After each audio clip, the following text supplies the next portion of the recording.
heard what Trump has said about this deal. The unions are skeptical of it for good reason. We're going to have to wait to see what language is specifically in it, because you just can't trust anything the president says at all.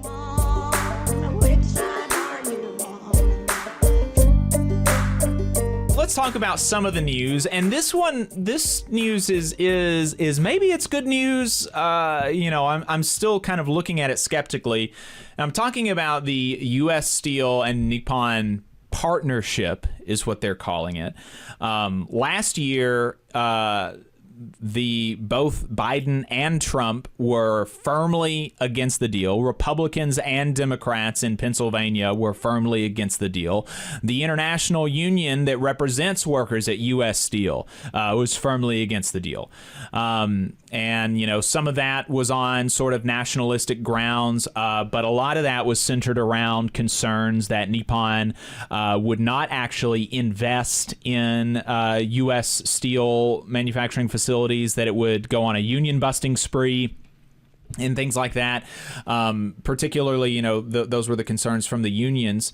And now Donald Trump has come out and he's saying Nissan's going to be doing something very exciting about U.S. Steel.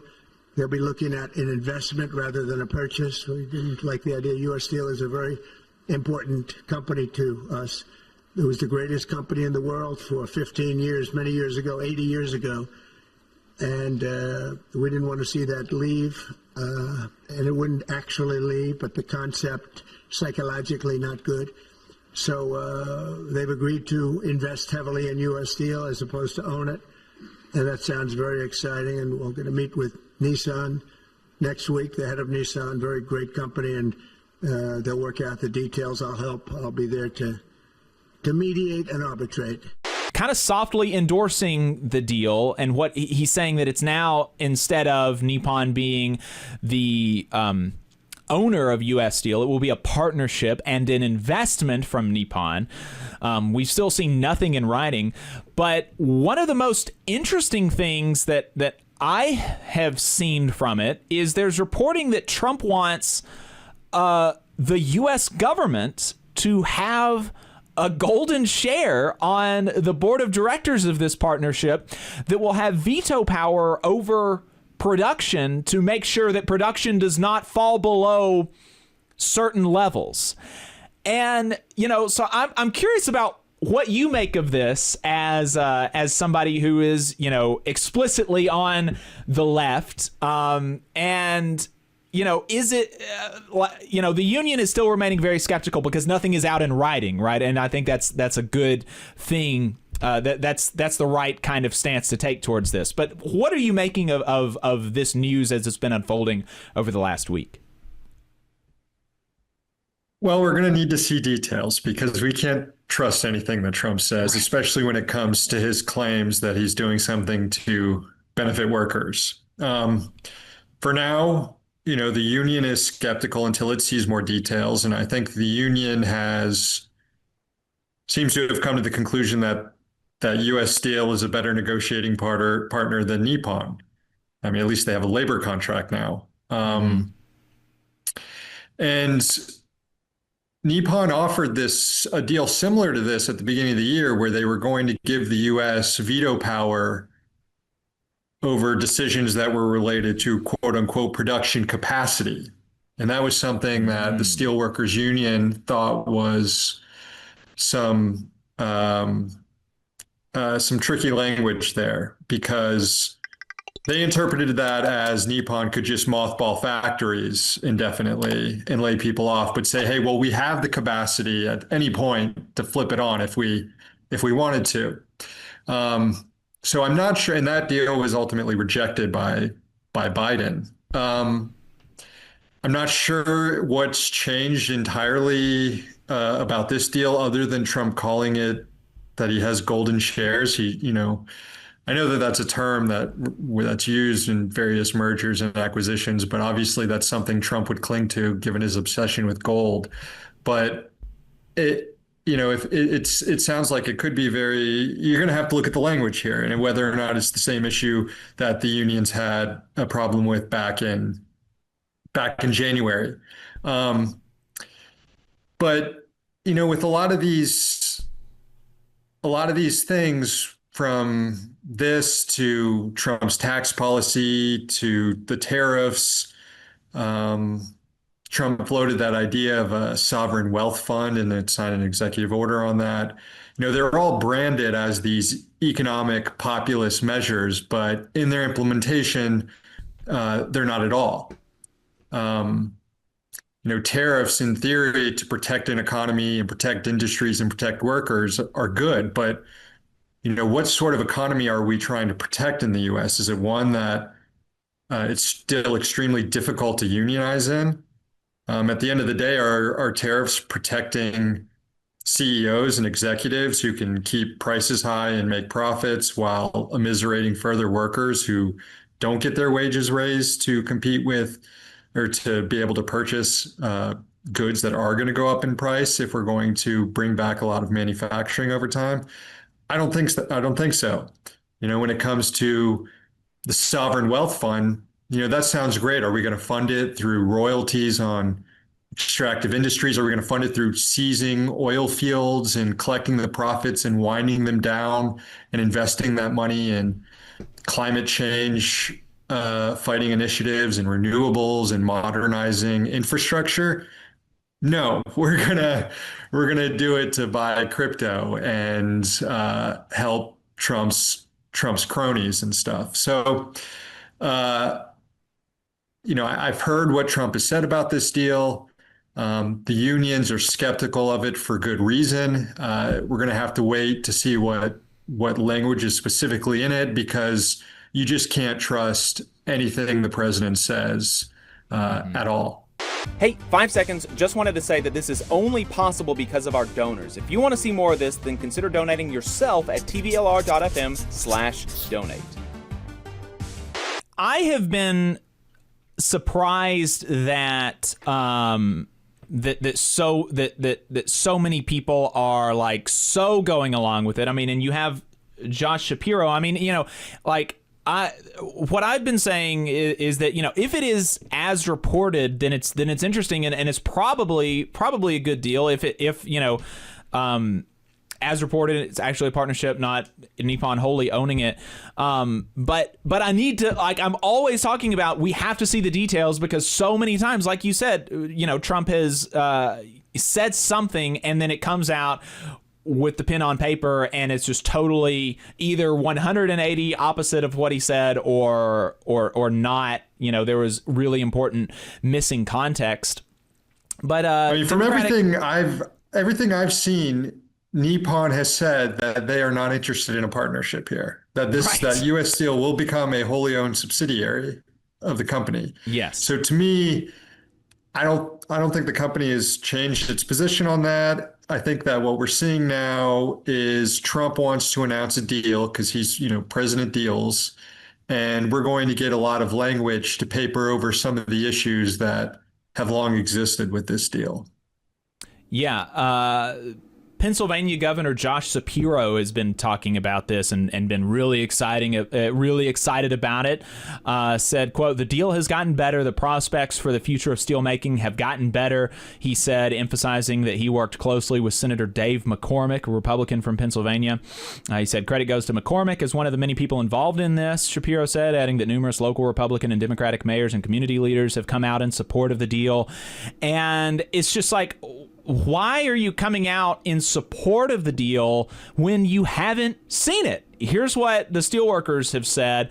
David McCall, the international president, said, "We have not participated in the discussions involving U.S. Steel, Nippon Steel, and the Trump administration, nor were we consulted, so we cannot speculate about the meaning of the, quote, planned partnership between U.S. Steel and Nippon, or the, quote, golden share that some politicians have claimed will be issued to the federal government." Whatever the deal structure, our primary concern remains with the impact that the merger of U.S. Steel into a foreign competitor will have on national security, our members, and the communities where we live and work. When the second Committee on Foreign Investment in the U.S. review was announced, we communicated to the Trump administration our concerns and objections. Nippon has a long history of committing unfair trade practices.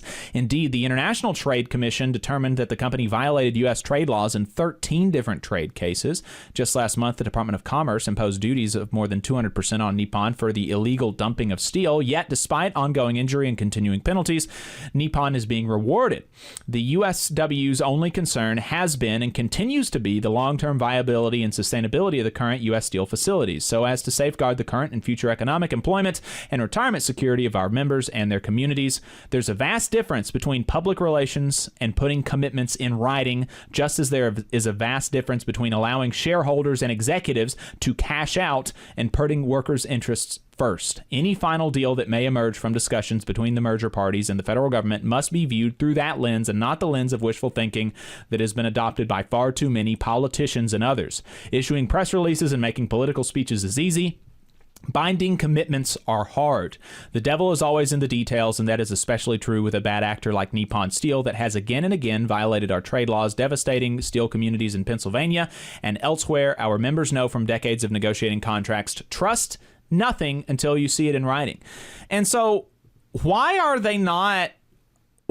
especially the Democrats? I mean, there's like a partisan thing here too that I feel like they're not, exhibiting enough partisanship by, like, why are they not at least saying, maybe it sounds good, I need to see the details? Why do you think that folks like Shapiro are going along with this so excitedly? Well, they're Democrats. They don't know how to be an effective opposition party. There is a lot of nativism, economic nativism tied up into this story. I think probably because the company is called U.S. Steel, when, it's not even the biggest steel company in the U.S. It's not close to the biggest steel company in the U.S.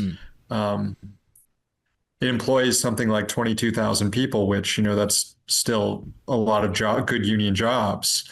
You look at a company like GM that employs like 150,000 people. And there's this fear that, there's this notion of steel as this critical resource that for our national security, we need to ensure we can produce it. And there's the idea that there's a foreign nation out there, and maybe there's some sort of Orientalism at play when it's like fear of Japan, people linking it to China or something. But Japan has been a close ally of the U.S. for a very long time. The U.S. has 15 military bases in Japan. But I do think that, like, aside from that, this story does speak to something that people have a sense of what's happening in the country, which is we are being hollowed out.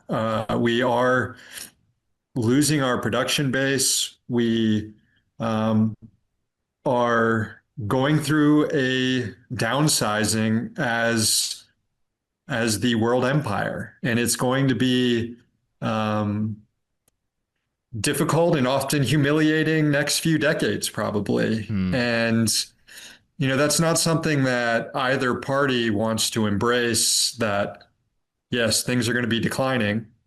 So you're going to see Democrats, sort of adopt this idea as well. And, I think a lot of what Trump's economic policies are aware of this fact, aware of US's declining power around the world, as reflected by things like U.S. Steel being sold to a Japanese company, and a Japanese company saying they're going to bring technological innovation to the U.S.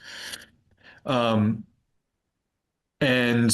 the reaction from Trump to that sort of stuff is to try and flex whatever muscles the U.S. still has through aggressive tariff policy and eventually probably through aggressive military policy.